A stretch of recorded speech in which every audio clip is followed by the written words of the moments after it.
नमस्कार दोस्तों, आप सभी का स्वागत है YouTube चैनल द ट्रेड गुरु संतोष में। और दोस्तों, हम इस वीडियो में एक बहुत ही महत्वपूर्ण विषय पर बात करने जा रहे हैं। जैसा कि आप सोशल मीडिया पर YouTube पर लगातार देखते हुए आ रहे हो 2-3 दिन से कि ऑप्शन ट्रेडिंग में 30% टैक्स लगेगा। दोस्तों, इस वीडियो में कितनी सच्चाई है जो इन लोगों ने वीडियो बना करके YouTube पर सोशल मीडिया पर डाल रखी है, इनके अंदर कितनी सच्चाई है, इसको हम जानने की कोशिश करेंगे। क्या ये एक अफवाह है या फिर हकीकत में ही 30% टैक्स लगेगा, और ये बात आई तो कहां से आई और क्यों निकल के आई। देखिए दोस्तों, पहली बात तो मैं आपको ये बता देता हूं कि टैक्स के नाम पे हर कोई व्यक्ति डरता है, जबकि हमको डरना नहीं चाहिए। हर वो व्यक्ति टैक्स देता है जिसके पास में इनकम है। जो गवर्नमेंट के बनाए हुए टैक्स स्लैब में आता है वो व्यक्ति टैक्स देता है। अब आप एफएनओ की छोड़िए, आप एक बात सोचिए, यदि आप इक्विटी ट्रेड करते हो और आपकी इनकम मान लीजिए 50 लाख रुपए हो जाती है, तो क्या आप टैक्स नहीं दोगे? जब आप इनकम टैक्स फाइल रिटर्न करोगे तो क्या वहां आप आय नहीं बताओगे अपनी कि मेरी 50 लाख रुपए आए, तो वहां आपको टैक्स देना नहीं पड़ेगा। यदि दोस्तों आप इनकम करते हो तो फिर टैक्स देने में दिक्कत कहां है? लेकिन दिक्कत यहां हुई कि लोगों ने सिर्फ इतना बता दिया कि आपको प्रॉफिट हुआ और आपका 30% सरकार ले लेगी। दोस्तों, ऐसा कहीं पर भी किसी प्रकार का कोई टैक्स स्लैब नहीं है कि आप इनकम करो 30% सरकार ले ले, लॉस हो जाए उसका कोई अता पता नहीं, उसको कौन भुगतेगा, उसमें हमारा क्या होना है।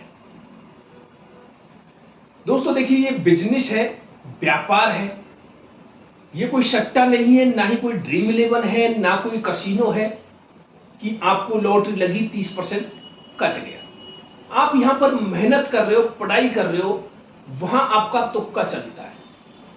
यहां आप अपना टाइम दे रहे हो, आपने टाइम दिया है, आप सीख के आए हो, तो दोस्तों इस तरह से इस पर टैक्स नहीं लग सकता। ये बात आखिरकार टैक्स की निकल करके क्यों आई, इसका रहस्य जानने की कोशिश करते हैं। देखिए, एक सेबी ने डाटा जारी किया था दोस्तों 2019 के अंदर। जो एफएनओ के अंदर ट्रेड करते थे वो टोटली 7 लाख ट्रेडर थे, लेकिन 2021 के अंदर इन ट्रेडरों की संख्या बढ़कर के और 45 लाख हो जाती है, 45 लाख हो जाती है। यदि हम देखें तो दोस्तों लगभग सीधा सीधा 6 से 7 गुना ये हो जाती है। अब 6 से 7 गुना क्यों हुई? क्योंकि जब 2020 में कोविड दौर आया, मार्केट नीचे गिरा, जैसे नीचे गिरा वैसा मार्केट ऊपर भी आया, और वहां पर बड़े बड़े यूट्यूबरों ने दिखाया कि हमने 10,000 रुपए लगा करके 10 करोड़ कमाए, 10,000 रुपए लगा करके 10 लाख बनाए, 1 लाख लगा करके 10 करोड़ बनाए।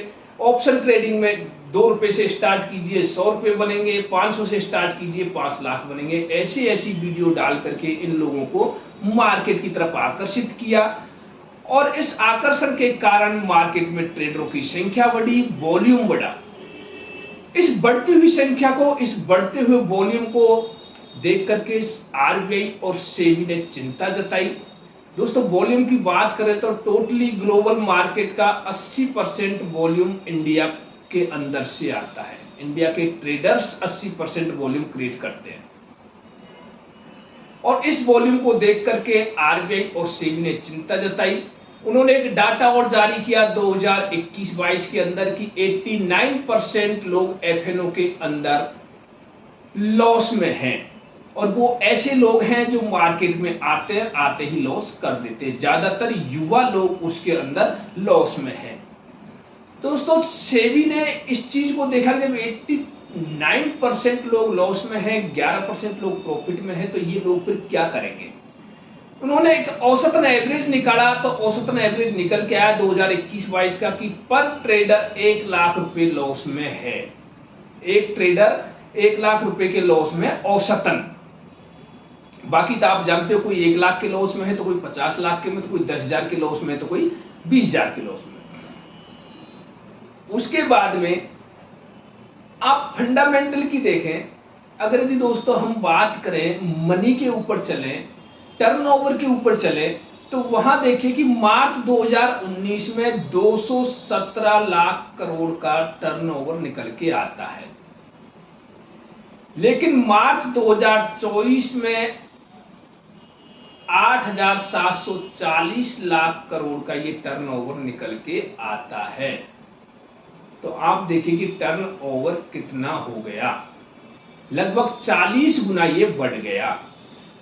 दोस्तों हम बात करें इंडिया की नॉमिनल जीडीपी की, नॉमिनल करंट जीडीपी की बात करें वित्तीय वर्ष 2024 की, तो दोस्तों 296 लाख करोड़ की निकल करके आती है। लेकिन वही फाइनेंशियल ईयर में हम बात करें 2024 में एफएनओ की टर्नओवर की, दोस्तों वो निकल के आती है 262 लाख करोड़ का टर्नओवर 2024 का एफएनओ को निकल के आता है, जो कि हमारी लगभग जीडीपी के बराबर निकलता है। दोस्तों इन सभी चीजों को देख के सेबी ने चिंता जाहिर की, आरबीआई ने चिंता जाहिर की। अगर यदि हमारी युवा पीढ़ी इस तरह से मार्केट में पैसे लगाती रही तो हो सकता है कि इंडिया के अंदर फिर फाइनेंशियल क्रैश आ जाए, आर्थिक संकट आ सकता है इस तरह से अगर यदि लगाते रहे पैसे को। तो क्योंकि ये पैसा जरूरी नहीं है कि इंडिया के अंदर ही आए, और अगर यदि इंडिया के अंदर आ रहे हैं तो वो किसी एक पर्सनल व्यक्ति के हाथ में जा रहे हैं, गवर्नमेंट के पास वो पैसा नहीं जा रहा है। तो जब उन्होंने आरबीआई ने सेबी से कहा कि कोई रूल ऐसा लाया जाए कि इन लोगों को इसमें आने से रोका जाए, जब आरबीआई ने सेबी से यह कहा कि कोई रूल ऐसा लाया जाए कि इन पे शिकंजा कसा जाए, तो दोस्तों बड़े यूट्यूबरों को मसाला मिला, एक मटेरियल मिला लोगों को बहकाने के लिए, अपने व्यूअर बढ़ाने के लिए, अपने सब्सक्राइबर बढ़ाने के लिए, और उठा के उसको कर दिया 30% टैक्स में। उन्होंने उसको 30% टैक्स के अंदर कन्वर्ट कर दिया। जबकि मैंने कई जगह सर्च किया, किसी भी गवर्नमेंट साइट पर, किसी भी ऑथेंटिक समाचार एजेंसी ने ये नहीं बताया है कि एफएनओ के ऊपर 30% टैक्स लगेगा। तो दोस्तों ये जहां तक मेरा मानना है पूरी तरह से अफवाह है। अभी तक इसके ऊपर कोई भी स्पष्टीकरण गवर्नमेंट का नहीं है कि 30% टैक्स लगेगा। बाकी दोस्तों जो टैक्स हमारा लगता है स्लैब के अनुसार, वो टैक्स हमको देना होता है। जब हम स्लैब के अनुसार टैक्स दे ही रहे हैं तो फिर 30% टैक्स किस बात का। अब इन लोगों का कहना यह है, जो ये लोग बता रहे हैं वीडियो के अंदर, इन्होंने बताया कि 30% टैक्स कैसे लगेगा। कि जैसे मान लीजिए आपने आज ट्रेडिंग करी, आपको 10,000 रुपए का प्रॉफिट हो जाता है, तो आपका सीधा उसमें से 30% गवर्नमेंट ले लेगी, अर्थात 3,000 रुपए गवर्नमेंट ले लेगी। अब दोस्तों ये सोचिए कि आज आपको 10,000 रुपए का प्रॉफिट हुआ है, कल के दिन आपको 10,000 रुपए का लॉस भी तो हो सकता है। अगर यदि कल के दिन आपको 10,000 का लॉस हो गया तो फिर क्या गवर्नमेंट हमको दे देगी वापस वो 3,000 रुपए? नहीं देगी ना। तो दोस्तों ऐसे रूल नहीं आ सकते। अगर यदि टैक्स भी लगेगा तो साल के टर्न ओवर पर लगेगा, ऐसे टैक्स नहीं लग सकता। ये लोगों बहका रहे हैं, लोग हमारे जो छोटे ट्रेडर्स हैं उनको एक डर पैदा कर रहे हैं। और दोस्तों इनके पीछे और भी कई चाल्स हो सकती है, कई कारण हो सकते हैं, वो मैं नहीं बताऊंगा, वो आप खुद समझने की कोशिश कीजिएगा। यदि दोस्तों वीडियो अच्छी लगी हो तो प्लीज वीडियो को लाइक जरूर कीजिएगा, चैनल को सब्सक्राइब कीजिएगा। फिर मिलेंगे अगली वीडियो में, तब तक के लिए जय हिंद।